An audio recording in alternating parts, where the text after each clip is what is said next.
Hi friends, मेरा नाम विवेक श्रीवास्तव है। मैं एक आईटी इंजीनियर हूँ।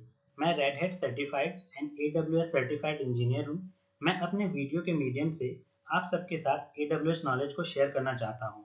मैं अपनी वीडियो में बहुत ही सिंपल तरीके से एडब्ल्यूएस के बारे में बताऊंगा, इसलिए मेरी वीडियो को लास्ट तक जरूर देखें। अगर वीडियो पसंद आए तो लाइक शेयर कमेंट करें, साथ ही में सब्सक्राइब भी करें ताकि आपको मेरी फ्यूचर में बनाई वीडियो का नोटिफिकेशन भी पहुंच जाए। तो बिना किसी देरी के हम शुरू करते हैं आज का टॉपिक। तो आज हम एक छोटा सा टॉपिक देखने जा रहे हैं जिसको हम बोलेंगे लाइफ साइकिल मैनेजमेंट, जो कि एक S3 का टॉपिक है। जैसे आपको लाइफ साइकिल से पता चल रहा होगा, एक साइकिल होती है। जैसे हम अगर लेमन लैंग्वेज में बात करें तो जैसे आपने देखा होगा कि पहले सुबह होती है, शाम होती है, फिर उसके बाद रात होती है। ये एक तरह का लाइफ साइकिल है। वैसे ही एक आदमी पहले छोटा बच्चा होता है, फिर वो बड़ा होता है, फिर वो बूढ़ा होता है। ये एक लाइफ साइकिल का एक फेनोमेना है। मतलब हम कह सकते हैं लाइफ साइकिल एक तरीके का फेनोमेना है जिसके बेसिस पे चीज़ों का हैपनिंग होना होता है। तो लाइफ साइकिल क्या है? लाइफ साइकिल एक छोटा सा फीचर है जो S3 में प्रोवाइड किया है अमेजोन ने हमें। तो हम इसके बारे में थोड़ा सा जान लेते हैं। एक्चुअली हम लाइफ साइकिल में क्या करेंगे, लाइफ साइकिल में हमें लैब करनी है। तो लैब करने से पहले मैं आपको थोड़ा सा लाइफ साइकिल के बारे में बता देता हूँ कि एग्जैक्टली उसमें क्या क्या चीज़ें होती हैं, एग्जैक्टली हम लाइफ साइकिल को क्यों यूज़ करते हैं। तो थोड़ा सा हम इसमें दो तीन पॉइंट्स हैं जो मैं आपके साथ डिस्कस कर लेता हूँ लाइफ साइकिल मैनेजमेंट का। उसके बाद हम क्या करेंगे, लाइफ साइकिल मैनेजमेंट की लैब करेंगे। मेन इसकी लैब है जो मैं आपको दिखाना चाहूँगा। तो पहले हम दो तीन चीज़ें बात कर लेते हैं लाइफ साइकिल के बारे में। लाइफ साइकिल मैनेजमेंट से क्या फ़ायदा होगा आपका? लाइफ साइकिल मैनेजमेंट से आपका कॉस्ट ऑप्टिमाइज हो सकता है। मतलब ये क्या है कि सपोज करिए कि आपने कोई स्टोरेज क्लास में अपना डेटा को स्टोर किया। आपने स्टोरेज क्लास ली स्टैंडर्ड, और आप चाहते हैं कि यार अब मेरे को स्टैंडर्ड ना यूज़ करके किसी और क्लास में मैं उसको डालना चाहता हूँ जो उससे चीपर हो। तो आप लाइफ साइकिल मैनेजमेंट का यूज़ कर सकते हैं। ये चीज़ आप मैनुअली भी कर सकते हैं, बट आप लाइफ साइकिल मैनेजमेंट में अगर कोई रूल लगा देते हैं तो वो एक तरह का ऑटोमेशन होता है। फिर आपको उसको मैनुअल करने की ज़रूरत नहीं है। मतलब एक तरह का ऑटोमेशन है जिसमें आप सेट ऑफ रूल्स को डिफाइन करते हैं अपने सिस्टम में, जो आपके बिहाफ पे एक्शंस को परफॉर्म करता है। तो ये लाइफ साइकिल का फंडा होता है। लाइफ साइकिल से मेन होता क्या है, लाइफ साइकिल से आपकी कॉस्ट ऑप्टिमाइज होती है। सपोज करिए आपको मैनुअल करना है और आप भूल जाते हैं कि यार मेरे को इतने दिन तक डेटा अपना रखना है सपोज एक्स बकेट में, और उसके बाद वो डेटा किसी और वाई बकेट में चले जाए कुछ दिनों के बाद। बट उसके लिए आपको मैनुअल इंटरवेंशन करने की जरूरत है। बट अगर आपने लाइफ साइकिल मैनेजमेंट में रूल को डिफाइन कर दिया तो वो ऑटोमेशन हो गया एक तरीके का। वो ऑटोमेटिकली अपने आपके बिहाफ पे काम को करेगा और आपको करने की जरूरत नहीं है। तो लाइफ साइकिल मैनेजमेंट क्या है? एक कॉस्ट को ऑप्टिमाइज करने का बेटर वे है। एक सेट ऑफ रूल्स आपको वहाँ पे डिफाइन करने होते हैं जिसमें आपको ये बताना होता है कि मेरे को मेरा कोई भी अगर स्टोरेज क्लास मैंने ली है तो मेरा डेटा एक स्टोरेज क्लास में कितने दिन तक रहेगा, उसके बाद वो कितने दिन तक दूसरे स्टोरेज क्लास में चला जाए अपने आप। और उसके बाद अगर आप चाहते हैं उसको डिलीट करना तो वो डिलीट भी कर सकता है। तो जो हम लैब करेंगे उसमें आप देख पाएंगे कि लाइफ साइकिल मैनेजमेंट दो तरीके से लगाया जा सकता है। उसमें आप आपके करंट वर्जन पे भी लगा सकते हैं और आपके प्रीवियस वर्जन पे भी लाइफ साइकिल मैनेजमेंट लगा सकते हैं। लाइफ साइकिल मैनेजमेंट आप बकेट पे लगाएंगे और वो फर्दर आपके ऑब्जेक्ट्स के लिए एप्लीकेबल होगा। तो इसमें एक छोटी सी कंडीशन है कि लाइफ साइकिल मैनेजमेंट के लिए आपके मिनिमम 30 डेज होने जरूरी हैं। अगर आप चाहते हैं कि एक क्लास से दूसरे क्लास में आपका डेटा मूव करे तो उसको मिनिमम आपको 30 डेज देना ही पड़ेगा। अगर 30 डेज नहीं लेंगे तो वो आप लाइफ साइकिल मैनेजमेंट के रूल को सेट नहीं कर पाएंगे। लाइफ साइकिल मैनेजमेंट के दो तरह के एक्शन आप परफॉर्म कर सकते हैं। एक आपका ट्रांजेक्शन एक्शन होता है और एक आपका एक्सपायरेशन एक्शन होता है। ट्रांजिशन एक्शन में क्या होता है, आपको ये डिसाइड करना होता है कि आपका कोई भी एक क्लास, एक भी स्टोरेज, कोई भी आपने डेटा रखा है किसी स्टोरेज क्लास में, वो उस स्टोरेज क्लास में कितने दिन तक रहेगा और उसके बाद वो दूसरे क्लास में कैसे कैसे जाएगा और उसके लिए कितने नंबर ऑफ डेज होने चाहिए। तो ये आपका ट्रांजिशन एक्शन है।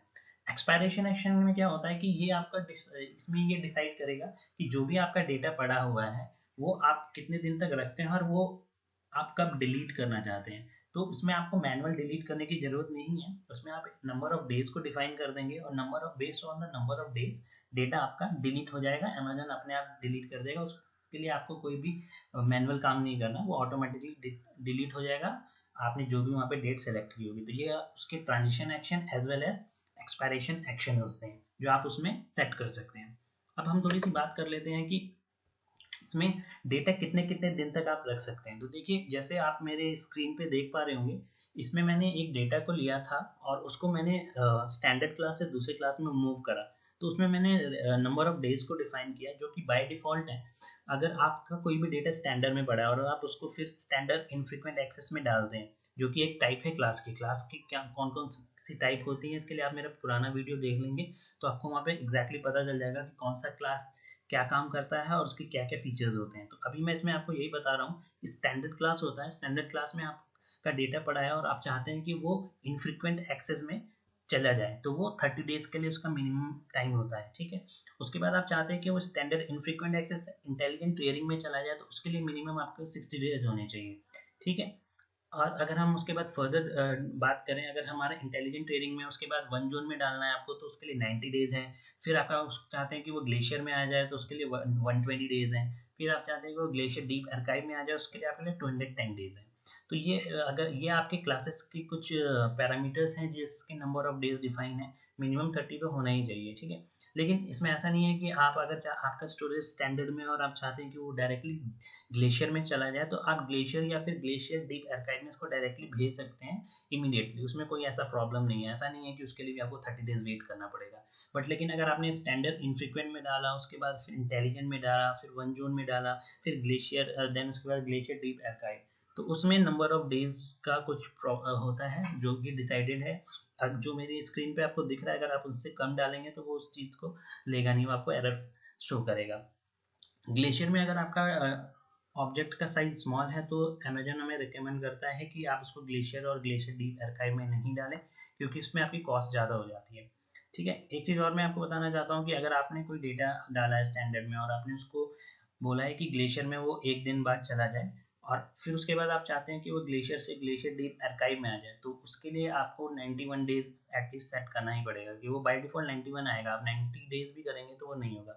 यानी कि स्टैंडर्ड से अगर आपने ग्लेशियर में डाला तो 1 डे में आ जाएगा, बट उसके बाद आपने ग्लेशियर डीप आर्काइव किया तो वो 91 डेज ही लेगा, उससे कम नहीं लेगा। तो ये कुछ पैरामीटर्स थे जो कि हम वहाँ पे सेट कर सकते हैं अपने लाइफ साइकिल मैनेजमेंट में। हम थोड़ा सा और आगे देख लेते हैं। इसमें क्या है कि आप जो भी कॉन्फ़िगरेशन करेंगे, मैंने आपको बताया कि आप current version as well as previous version में कर सकते हैं। उसमें आप ये भी सेट कर सकते हैं कि मेरा डेटा कितने दिन में एक्सपायर हो जाए, मतलब वो वहाँ से एक्सपायर हो जाए तो अपने आप डिलीट हो जाए एक्सपायर हो गए। तो उसके लिए आपको 181 डेज रखना पड़ेगा, मतलब 181 डेज से कम अगर आप उसको पुट करेंगे तो वो काम नहीं करेगा, वो एरर आपको शो करेगा। उसके बाद आप उसमें आप क्लीन अप भी कर सकते हैं। जैसे आपको पता है कि जब आप वर्जनिंग इनेबल करते हैं तो डिलीट मार्कर आता है, या फिर आप कुछ मल्टी पार्ट अपलोड कर रहे हैं। मल्टी पार्ट मतलब आपका कोई भी 1 TB का अगर डेटा है और उसको आप पार्ट्स पार्ट्स में अपलोड कर रहे हैं, तो उसमें से अगर आपने कोई मल्टी पार्ट अपलोड किया और वो इनकम्प्लीट हुआ, सपोज करिए कि वो पूरा कंप्लीट नहीं हुआ है, तो अगर आप चाहते हैं उसका क्लीन अप भी होता रहे ऑटोमेटिकली, तो वो उसके लिए आपको एटलीस्ट 1 डे रखना पड़ेगा। मतलब 1 डे रखना ही पड़ेगा। अगर आपने उसे 0 रखा तो वो नहीं लेगा। तो क्लीन अप के लिए 1 डे मिनिमम होता है, मैक्सिमम आप कुछ भी रख सकते हैं। और अगर आप एक्सपायरेशन की बात करें तो 181 डेज होते हैं। तो ये लाइफ साइकिल मैनेजमेंट के कुछ बेसिक फंडे थे। अब हम मिलते हैं अपनी लैब में। तो हम लैब कंसोल में आपको मैं दिखाऊंगा कि लाइफ साइकिल मैनेजमेंट को कैसे हम परफॉर्म करते हैं। ये मैं आपको लैब में इसका एक्शन तो परफॉर्म करके दिखा सकता हूँ, बट लैब का क्या रिजल्ट है वो नहीं शो कर सकता हूँ, क्योंकि उसके लिए हमको मिनिमम 30 डेज रुकना पड़ेगा। तो मैं आपको सेट कैसे करते हैं लाइफ साइकिल मैनेजमेंट को, वो मैं आपको दिखाता हूँ। तो हम मिलते हैं अपने AWS कंसोल पे। ये देखिए मैं अपने AWS कंसोल के अंदर आ गया हूँ, जिसमें मैं अपनी S3 सर्विसेज पे क्लिक किया था मैंने, और मैं अपने S3 की कंसोल में हूँ।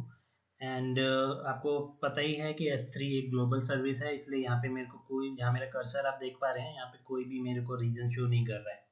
ठीक है, यहाँ पे हम क्या करेंगे, एक बकेट को क्रिएट करेंगे।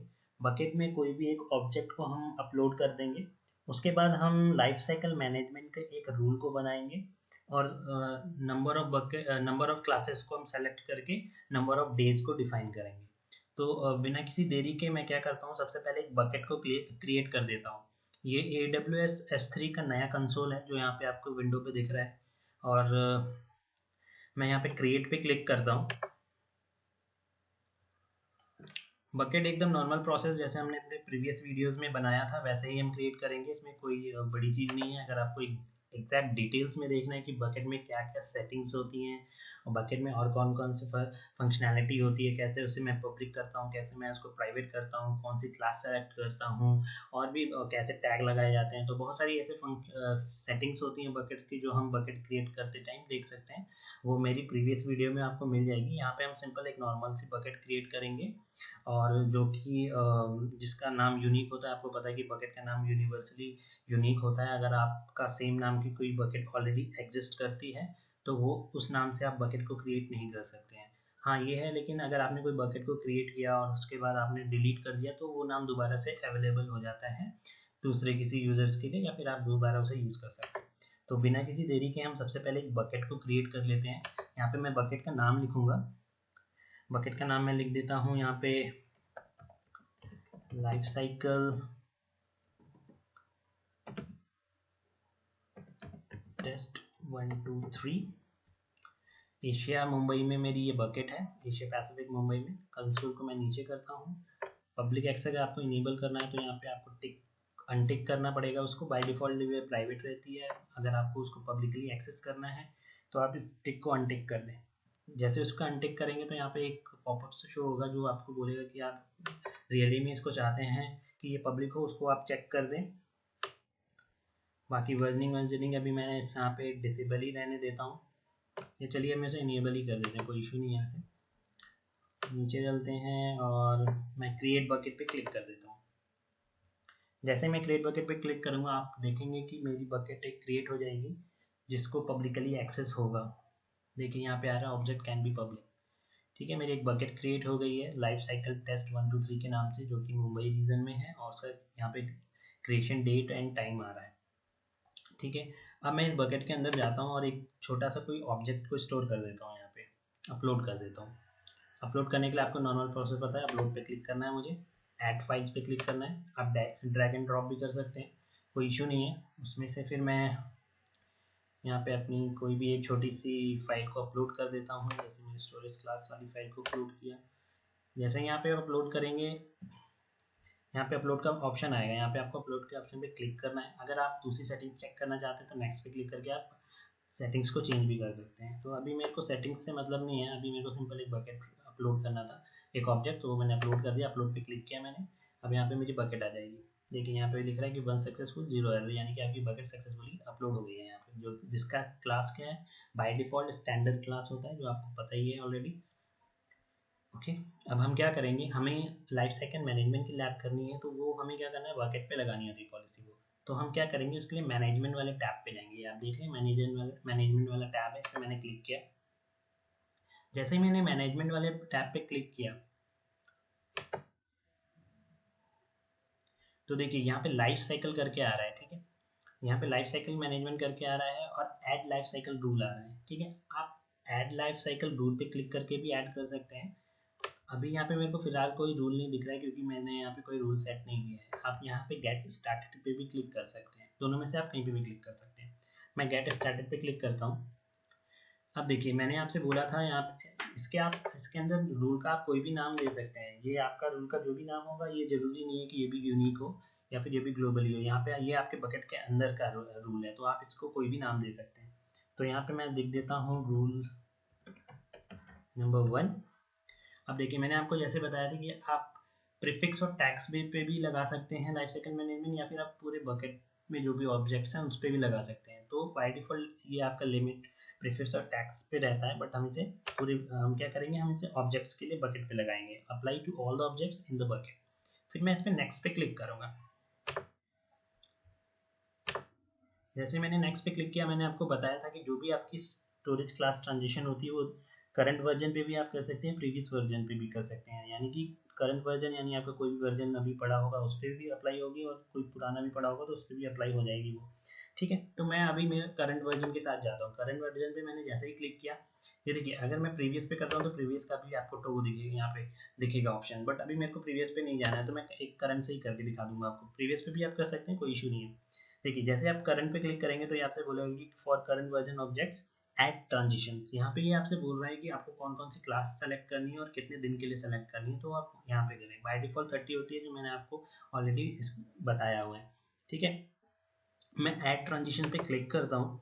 जैसे मैंने ऐड ट्रांजिशन पे क्लिक किया, ये बोलता है कि आप बताइए आपको कौन सी क्लास चाहिए। तो देखिए मैं सबसे पहले स्टैंडर्ड इनफ्रीक्वेंट एक्सेस लेता हूँ और मैं चाहता हूँ कि ये 30 डेज, ये बाय डिफॉल्ट 30 डेज आ रहा है। अगर मैं इसे कम करना चाहूँगा ना तो ये नहीं लेगा। आप देखिए ये बोल रहा है कि इसकी जो वैल्यू होनी चाहिए वो ग्रेटर देन या इक्वल टू 30 होनी चाहिए। ठीक है, ये 30, अब मैं इसे 30 करूँगा तो ये देखिए ये ले लेगा इसको। ठीक है, अब मैं चाहता हूँ कि वो स्टैंडर्ड इनफ्रीक्वेंट तो हो गया। इसके बाद मैं चाहता हूँ कि वो दूसरा भी दूसरी क्लास में चले जाए, 30 डेज तक इनफ्रीक्वेंट एक्सेस में रहे। उसके बाद वो मैं चाहता हूँ कि वो मेरा और सस्ता स्टोरेज में सेलेक्ट करना चाहता हूँ। तो मैं क्या करूँगा, अब उसको इंटेलिजेंट ट्रेडिंग पे डालूंगा। जैसे मैंने उसे इंटेलिजेंट ट्रेडिंग पे डाला वो 60 डेज आ गया। आप देखेंगे तो ये 60 से कम नहीं देगा। देखिए जो मैंने आपको थ्योरी में बताया था। ठीक है, 60 ले गया। फिर मैं चाहता हूँ कि वो इंटेलिजेंट ट्रेडिंग से मेरा बकेट मेरा जो डेटा है वो किसी और सस्ते क्लास में चली जाए। तो मैं क्या करूँगा उसके लिए,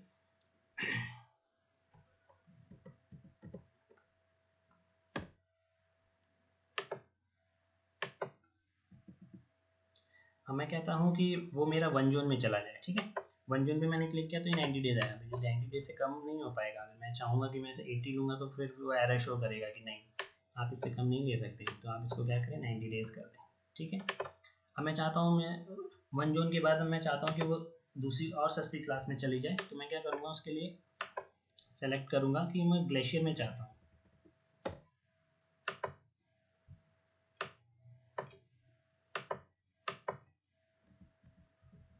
देखिए यहाँ पे मेरे ग्लेशियर आ गए। मैंने जैसे ही ग्लेशियर में क्लिक किया तो ये देखिए 120 डेज आ गया, जो मैंने आपको थ्योरी में बताया था। यहाँ पे देखिए 120 डेज आ रहा है यहाँ पे। ठीक है, अगर मैं कहूँगा कि मैं इससे कम में चाहता हूँ, सपोज कीजिए मैं 119 भी करूँगा ना तो नहीं लेगा वो। यार कहेगा, वो कहेगा कि नहीं आपको अगर वन जोन आईए से अगर आप उसको ग्लेशियर में लेके जाएंगे तो मिनिमम आपको इतने दिन होने ही चाहिए, 120 डेज। ठीक है, बोला कि an object must remain in one zone I storage for minimum 30 days before transition to Glacier. ठीक है, तो इसमें हम क्या करेंगे, 120 डेज लिखेंगे यहाँ पे।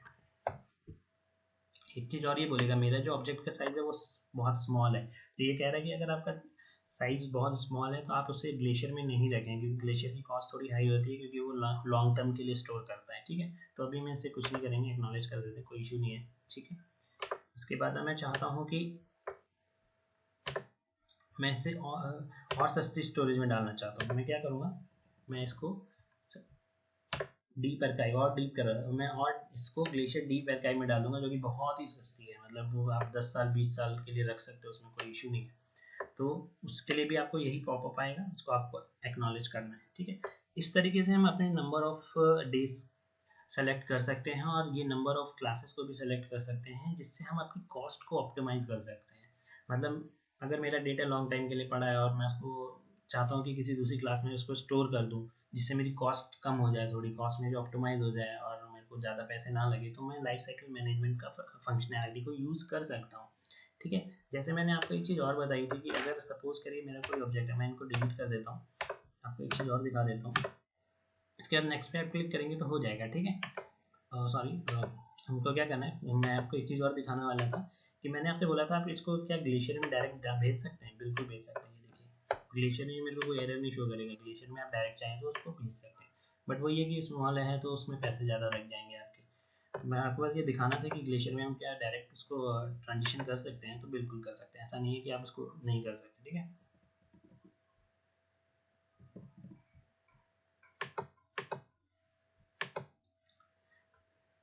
अब मैं आपको एक चीज़ और बताना चाहता हूँ। सपोज कह कि आपने इनफ्रीक्वेंट एक्सेस लिया, वहाँ पे तो 30 डेज आएगा जो कि मिनिमम है। अब मैं इसको कहता हूँ कि मैं इनफ्रीक्वेंट से सीधे क्या ग्लेशियर में ले जा सकता हूँ, ले जा सकते हैं, बट आपके लिए आपको मिनिमम क्राइटेरिया फुलफिल करना पड़ेगा। उसके लिए आपको क्या होगा, 60 डेज चाहिए होंगे। तो देखिए मैंने इसमें ग्लेशियर डीप आर्काइव लिया तो ये 60 डेज बोल रहा है। आप ग्लेशियर भी लेंगे तो भी 60 बोलेगा। मैंने कि इनफ्रीक्वेंट एक्सेस से अगर आपको ग्लेशियर लेके जाना है, चाहे ग्लेशियर डीप आर्काइव लेके जाना है, तो उसके लिए आपको 60 डेज क्राइटेरिया फुलफिल करना ही होगा। ठीक है, इस तरीके से आप करंट वर्जन पे भी लगा सकते हैं, प्रीवियस वर्जन पे भी लगा सकते हैं। ठीक है, अब क्या करूँगा, मैं इसको एक्नॉलेज कर लूँगा, क्योंकि मैंने यहाँ पे डीप आर्काइव लिया है जो कि एक सस्ती क्लास है। तो और मेरा ऑब्जेक्ट का साइज स्मॉल है, इसलिए वो बोला कि कॉस्ट आपकी इंक्रीज हो जाएगी। तो कोई प्रॉब्लम नहीं है, हम उससे नेक्स्ट पे क्लिक करेंगे। नेक्स्ट पे क्लिक करने के बाद ये एक्सपायरेशन के लिए पूछ रहा है कि आपका जो भी ऑब्जेक्ट है करंट वर्जन का, वो हम कितने दिन में एक्सपायर करना है मुझे। तो आप उसको एक्सपायर भी कर सकते हैं। जरूरी नहीं है कि आप उसको स्टोरेज में किसी फर्दर स्टोरेज में ही स्टोर करें।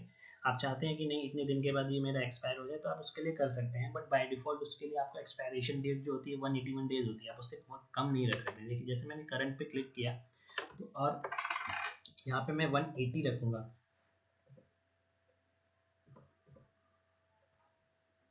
Expiring must be positive number, ठीक है। अब क्या करूँगा मैं इस पर 181 रखता हूँ, ठीक है। 181 डे ले रहा है ये, ठीक है। 181 डेज यहाँ पे डालूंगा तो ये आपकी एक्सपायरेशन डेट्स, मतलब ये कह रहा है कि मैं 181 डेज के बाद इसको एक्सपायर कर देना है मेरे बिहाफ पे। आपको मतलब इसमें कोई मैनुअल इंटरवेंशन नहीं करना है कि मैं जाके खुद ही इसको डिलीट करूँ या कुछ करूँ, वो अपने आप ही कर देगा, ठीक है। मैक्सिमम आप कुछ भी ले सकते हैं। मैं चाहता हूँ कि 365 डेज पर ये मेरा जो डेटा है यहाँ से डिलीट हो जाए अपने आप ही, ठीक है। क्लीन अप भी आप कर सकते हैं। क्लीन अप करने के लिए क्या है, आपकी कोई भी अगर डिलीट मार्केट पड़ा है तो आप उसको क्लीन कर सकते हैं, ठीक है।